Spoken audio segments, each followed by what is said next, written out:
Hey guys, what's up? Tominator here, and in keeping with the inadvertent theme of the month so far, which happens to be posing, let's now turn our attention away from the more artistic side of the individual routines and back to the basics, the mandatory poses. This is really a bodybuilder's bread and butter. It's how contests are won and lost because it apparently all boils down to who wins the most mandatory comparisons.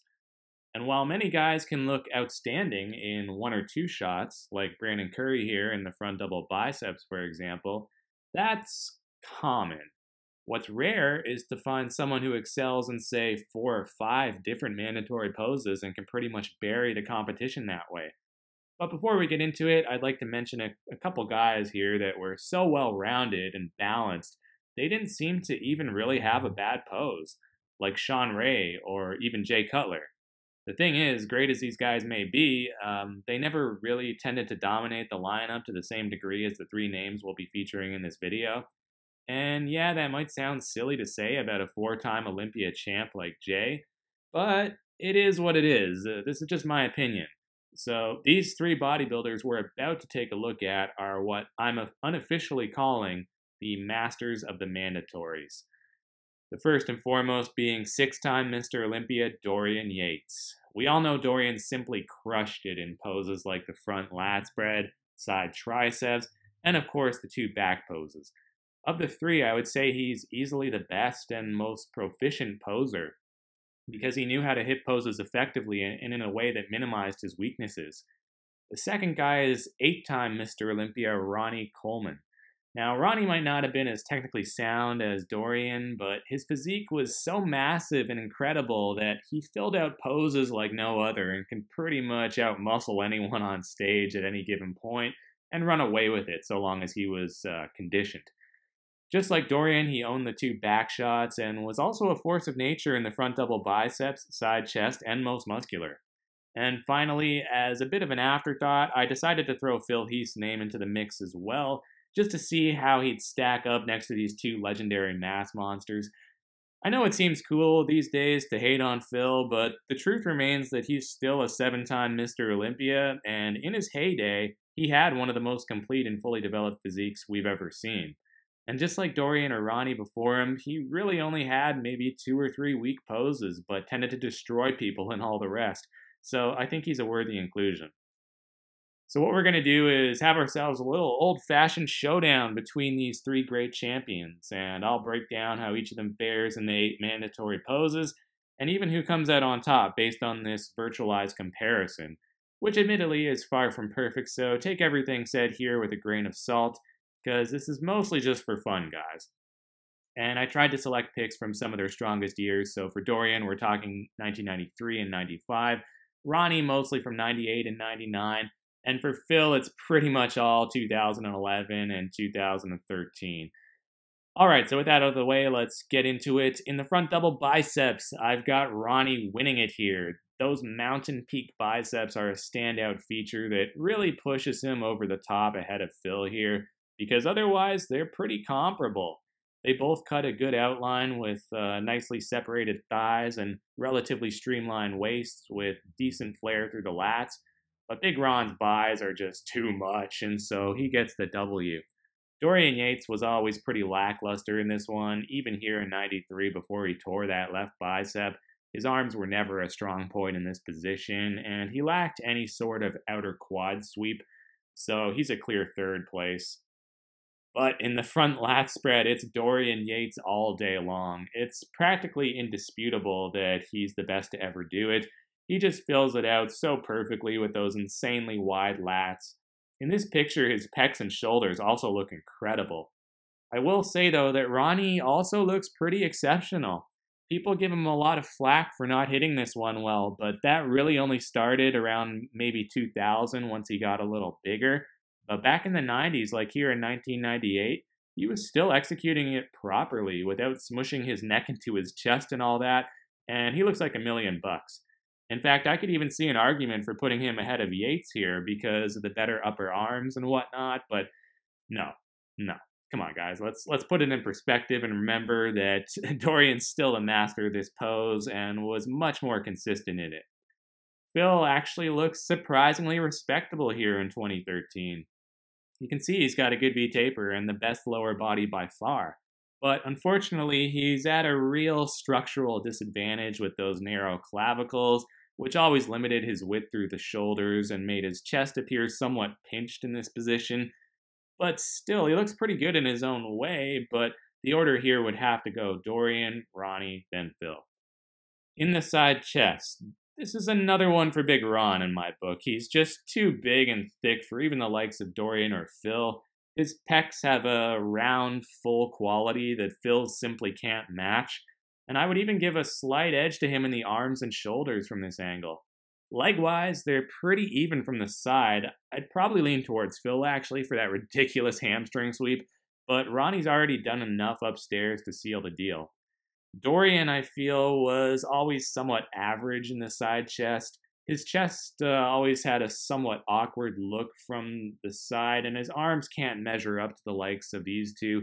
But in his day, Dorian was still able to beat just about everybody else in it anyway, outside of Kevin Levrone and Nasser El Sambadi, that is, just through sheer size and granite hard conditioning alone. So while it was never one of his stronger poses, I wouldn't go so far as to say it was a bad pose for the guy. But anyway, it's Ronnie in first, followed closely by Phil, and then Dorian bringing up the rear. Speaking of which, let's turn them around now and check out a rear double biceps. And hot damn, this is going to be a tough one, guys. I want to cry right now. I mean, this is the closest pose by far because they all look amazing. And I could honestly see a valid case for any of them winning it. Okay, but let's start off with Dorian. In terms of the back itself, I think he looks the best here. He's got the sharpest lower back with those jagged lower lat insertions and the thickest and most defined traps as well. Not too surprisingly, he also appears the hardest from top to bottom and has the biggest set of calves. But the chink in his armor, like usual, is the arms. His biceps are almost non-existent from this angle, so while it's good in the sense that it kind of masks that asymmetry of his muscle tear, standing next to someone like Ronnie, it's still a glaring weak point. Ronnie's arms look the biggest and most impressive, and yes, I know this may not be to scale, but I just mean proportionally compared to the rest of his body. His arms look amazing here. His back is also thick as hell and well detailed, though I think if we're being honest, that he actually shows the least amount of detail here out of the three of them. But when we go downstairs, those glutes and hamstrings cannot be denied. Easily the best development in those areas, though for what it's worth, I think his glutes are perhaps a little overpowering. I mean, yeah, they're big and ripped, but maybe a little too big for his own good. Phil Heath, on the other hand, while he may not be quite as developed in those lower body regions, is actually a little sharper and tighter, most notably through the glutes. His waist is clearly the smallest as well, which helps accentuate his V-taper. Of course, it also helps that he's facing head-on, whereas those other two are standing at slight angles, but still. Back-wise, he measures up pretty favorably because he's always thrived on thickness and detail over just sheer size and width. All of them have great shoulders in this shot, but I'd say Phil's are the roundest and most neatly separated. His only real weakness in this pose is the lack of bicep peak and not having any kind of Christmas tree to speak of in the lower back. But in terms of the overall balance and separation and crisp conditioning, I'd have to give this one to Phil. Now look, I know I've said in the past, in another video, way back, that Ronnie had the best back double biceps of all time. But just based on this comparison right here, I'm looking at right in front of us, I gotta go with the gift over the king. With Dorian coming up just short in third due to his comparatively poor arms. But honestly, like I said, these guys all look incredible in this shot, and this one was really hard to place. In the rear lat spread, we've got another epic battle on our hands. Once again, they all, they're simply lights out from the back, which is why it's no fluke they were able to rack up 21 Sandows between them, as Olympias are historically won from the back. Yates once again looks the hardest with a meaty set of traps and arguably the widest lats, although Ronnie's are pretty much right on par here. Dorian's hamstrings and calves are also looking great. But I have to say that his glutes and even lower back are kind of letting him down somewhat.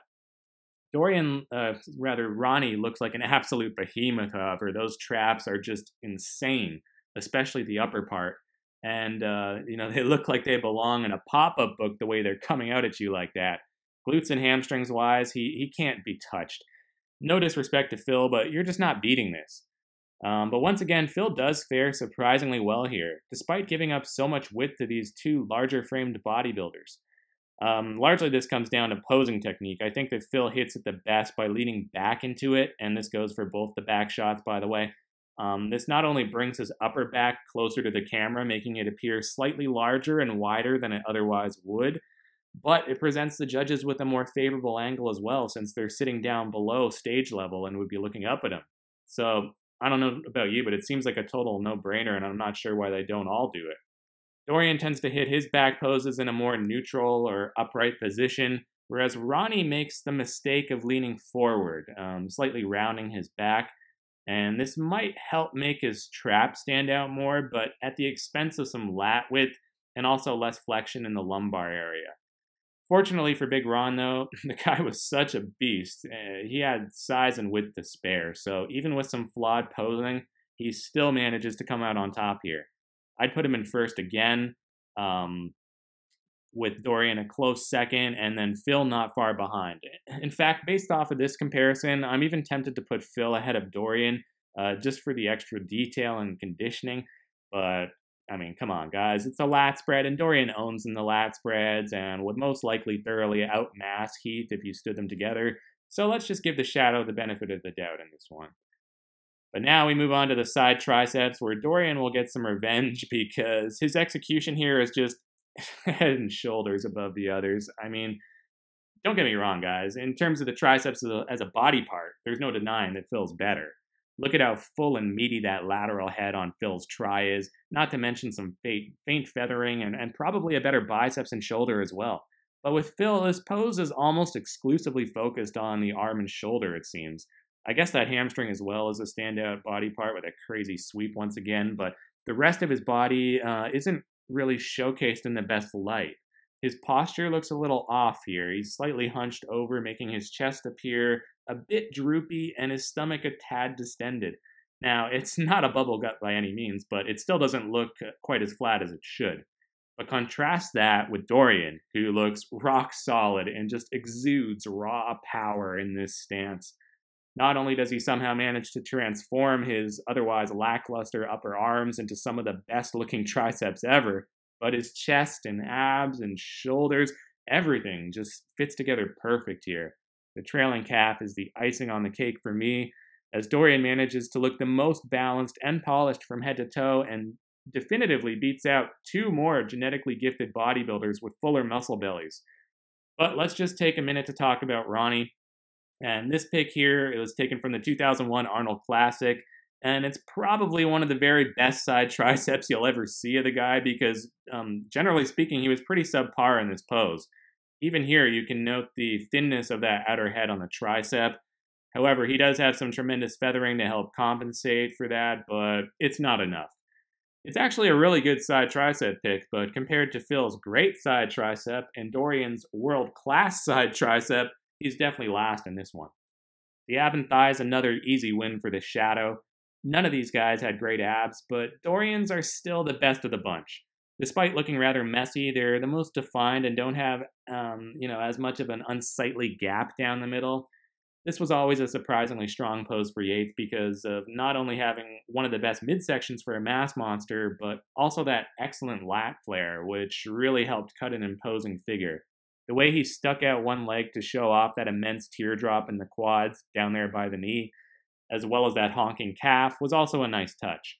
Ronnie actually looks pretty decent here, as his waist was tighter back in the late 90s as opposed to the 2000s when he got even bigger and tended to suffer from a lot of bloating, but you can see that he's limited genetically with that ugly split four-pack. Ditto for Phil Heath. These guys are seemingly two peas in a pod when it comes to the abs and are probably the two worst Mr. Olympias when it comes to that particular body part. From a lower body standpoint, however, you could argue that they're both better than Dorian, with their somewhat larger thighs and cleaner separation through the quads. But even then, Dorian has the ace up his sleeve in the aforementioned lat taper factor, so I'd still go with Yates in first here, with Ronnie in second, and lastly, Phil in third. And the reason Ronnie edges out Phil is because Phil's legs are, they might even be a little bit better, but they're kind of overpowering in this pose, especially when you consider how narrow he looks through the upper body here. But in the most muscular, it's Phil's time to shine. So no disrespect to Ronnie, who's totally crushing it as well, but my vote goes to Phil Heath. He's just too round and full everywhere. Those shoulders and arms look absolutely cartoonish here in the hands clasp variation, and the legs are immense as well. The only way I can see this pose going to Ronnie is for his better structure. You can see that he's clearly wider through the chest and shoulders, whereas Phil, just as in the front lat spread, looks a little scrunched. So I can maybe see some people going with Big Ron here, but this is just the first look at the pose. In a second, we'll also check out the crab version. But as for Dorian, he's pretty much a non-factor here. He's really not in the discussion, and to be fair, the most muscular wasn't even an official mandatory back when he competed, so he technically didn't have to be good in it. But still, bodybuilders would always tend to hit it at the end anyway as a crowd-pleasing finisher, and so I think it still has merit. Hell, it wasn't made official until Ronnie's reign was almost over also, so we can't be making excuses here. And to be blunt, Dorian simply didn't have the arms nor the shoulders to do it at a high level. Alright, and lastly we come to the crab most muscular, in which case I think it becomes crystal clear who the winner is. Now granted, Phil's photo's zoomed in and has better resolution than the others, but come on, you'd have to be a biased hater to not go with him based on this shot. The cannonball delts, the massively thick bis and tris, the ridiculous brachioradialis and striated chest, plus a gnarly pair of tree trunks downstairs, easily puts him on top here. Ronnie looks terrific too, with his humongous shoulders, traps, chest, and biceps, but it's not quite enough compared to Phil. Dorian looks shockingly amazing here as well, in what is admittedly a highly flattering most muscular picture for him. The angle here plays down his arms and shoulders while emphasizing his thick chest and traps, so it's a great look for him, but we all know he can't compare to the likes of these guys in the most muscular. So it's something of a foregone conclusion then that he's third in this pose, with Ronnie in a close second and Phil in first. Alright guys, so that's how I'd break it down when it comes to the masters of the mandatories. And just to be clear, the reason I'm singling out these three former Mr. Olympias above everybody else is because I believe they were probably the very best ever in terms of effectively executing the mandatory poses and destroying the competition in the majority of these shots. To sum it up, when it comes to Dorian, his only weak poses were the front double and most muscular. He had a decent side chest and a pretty good ab and thigh and was top-notch in the other four. Ronnie might have been even better, as his only truly weak poses were his side tricep and ab and thigh, but even there he could defeat most of his competitors by simply outmassing and outconditioning them. So at his best it was almost impossible to steal even a single pose from the man. Phil likewise only had two weak poses, the front lat spread and the ab and thigh. While it's true that his front double biceps seemed to get worse over time, in his prime it was actually one of his stronger shots, and needless to say, he was pretty dominant in all the rest. So yeah, if we were to tally up all the scores based on my rankings here, with first place counting as 1, second as 2, and third as 3, we arrive at the following totals. Dorian, 17. Ronnie, 14. Phil, 17. So Ronnie actually emerges victorious, despite being probably the worst poser of the lot. Go figure. That just goes to show how much genetics come into play, I guess. But I have to say that if I were to handpick a winner based on who's the most effective at hitting the mandatories, I'd have to go with Dorian. Having to deal with a torn bicep for the last 2/3 of his reign and still managing to fend off the most talented lineups in bodybuilding history is no small feat. And he succeeded largely because of how great he was at mastering these 7 all-important poses. I feel like Dorian presented his physique to its absolute fullest potential, whereas Ronnie could succeed in spite of some occasionally sloppy posing because his physique was just so mind-blowing. The other surprising result, though, is just how well Phil Heath fared here, tying the great Dorian Yates despite having to overcome the worst skeletal structure of the three. But hey, when you have that kind of complete muscular development with 0 missing body parts and are gifted with some of the most ideal muscle attachments imaginable, I guess that's maybe not so surprising after all. Anyway, guys, this one went on a little longer than I thought, so sorry if it came across as rambling. I was just trying to be thorough. Hopefully you enjoyed it anyway, and thank you all for watching. Until next time, I'm the Tominator, signing off, and I'll be back.